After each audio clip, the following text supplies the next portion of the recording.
Hi, thanks for taking the time to watch and listen to this research proposal.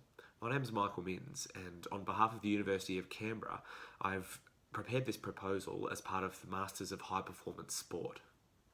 Throughout this presentation, I endeavour to explore particular coaching methods and research into which types of coaching are perceived as the most successful in youth sport. And by youth sport, I refer to sport being played by athletes under the age of 18. My research journey took me to several places, and the first of those was to identify which particular methods of coaching I wanted to focus on as part of this research. Firstly, I considered the command style of coaching. This is commonly seen in youth sport as it relies upon the coach making all of the decisions and providing direction on a session from there. The inclusive style of coaching caters for teams that possess players varying in ability. The coach's role is to outline a way in which athletes can execute specific skills.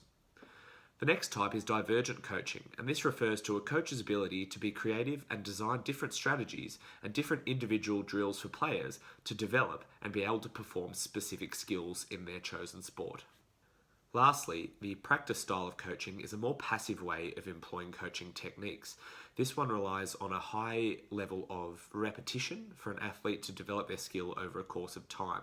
There isn't a lot of variation to the different drills that are done in practice coaching and is not that commonly seen in youth sport. The research on these coaching styles came from the Sports Information Resource Centre, and I was able to form a simple definition of each style as well as relate them to my own coaching experience. The reason that I chose this particular type of research was that I'm able to provide a real-world practical example of what implementing these coaching styles looks like, as I'm currently a part of a representative coaching panel that deals directly with youth athletes on a regular basis. To narrow this proposal down to one question, I aim to identify which coaching methods are the most successful in youth sport. The aims of this line of research is to both gauge what people think the idea of successful coaching looks like, and to identify which balance of the aforementioned styles of coaching are the most well received. I predict that in a youth athlete environment, a blend of command-styled coaching and the theme of inclusiveness will be the highest priority for athletes and parents. The practice element of coaching is something that is developed over time with a team that has both played together for a long time and developed their skills with high repetition.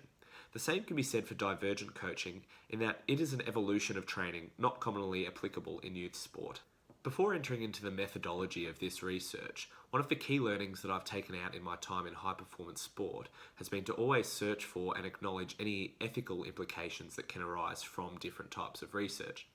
In this instance, there's one very clear example, and that is that we'll be dealing with vulnerable people, or more to the point, we'll be dealing with athletes who are under the age of 18 and not necessarily legally allowed to make their own decisions. As the methodology of this research will rely a lot on questionnaire answers and responses to different tasks set out by a coach, the ethical implication that we need to be aware of is the fact that the athletes are in a position where the coach is their superior and the coach is the one providing a power type scenario over the athlete. So they're not going to necessarily be in a position where they're going to answer questions honestly. They may always be looking for what the coach is after. There are a few ways that I'll go about eradicating this fear and this implication in this particular proposal, but it's something that I did want to acknowledge before going into the methodology. Research will be conducted in numerous ways. Firstly, and as mentioned before, there is an excellent opportunity to have a practical observation method of research, and that's because I'm currently the coach of a representative junior athlete side. The key indicator that will be assessed from employing these different coaching styles is player reception, so I'm talking about body language and skill development. I've also developed a questionnaire that is filled out by both parents and athletes.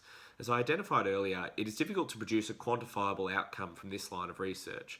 However, perception is heavily relied upon. The questionnaire asks participants to indicate, using a numbered priority system, what elements of coaching is the most important to them. And without simply listing coaching styles, so command, practice, divergent, inclusive, I've developed a series of catchwords or phrases that I know indicate a particular style.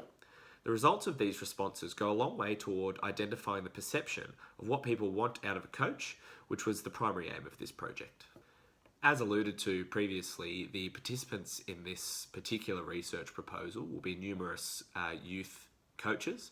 In this instance, we're looking at under 13s, under 15s, and under 17s coaches from youth boys indoor cricket. There'll also be obviously the players on those teams, so the young athletes, their parents, and numerous administrative staff from the governing body of these teams, which in this instance is Cricket ACT. It is my expectation that the common themes of research and response rate will have a primary blend of command and inclusive coaching styles. This will come as a result of questionnaire responses from coaches, athletes, and parents as they identify what is most important to them in a youth coaching capacity. As well as the reliance on perception in achieving these aims for this proposal, a limitation on the practical research element is the fact that the sample size is small relative to the nature of the proposal. I acknowledge this concept, but I also think that when dealing in perceptions, it doesn't matter as much when it comes to only having one sport being focused on. Rather, the natural variation of multiple family responses that I predict would be echoed over a larger sample size of participants. The major logistical consideration for a proposal such as this one has been touched on briefly, and that is the actual or potential ethical dilemma of having youth athletes as the major source of information when it comes to gaining a perception of what constitutes successful coaching. In an environment when there is a coach in a commanding position over an athlete, therefore they're in a power position, the potential for an athlete's response rate to a set of questions has a pretty moderate to high potential to skew in terms of their answers, in terms of how much integrity goes behind their answers. So what I've done in this particular instance is I've formed a disclosure statement, both for players and parents, to help try and eradicate any of their fears that it may impact their position on a team or how they're viewed by their coach. In terms of budgetary requirements, the outlay is extremely small as there aren't any scientific or drug trials to speak of. The main element of this proposal to budget for is time, both in a practical and observational sense and from a data collation perspective as well. The time spent by the coaches in participating in this will already be accounted for in the remuneration from their governing body.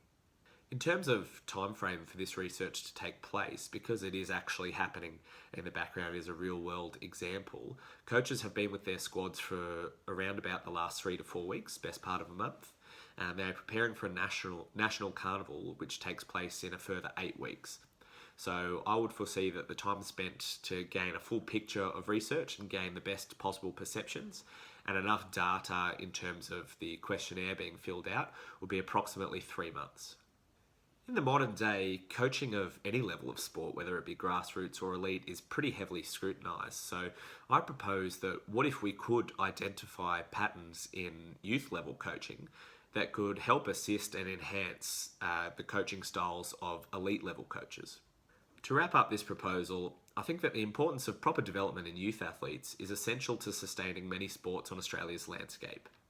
By taking a proper academic look into how coaches both interact and teach the youth of today in their chosen sport, I believe that we can positively impact both the experience currently had by athletes, parents, and coaches, as well as set up a very stable base for youth athletes to develop and become elite. Thank you very much for taking the time to watch and listen to my proposal today. Please find on the final slide a list of references that I found extremely useful in developing my ideas for this proposal and also carrying out a lot of the content. Thanks very much.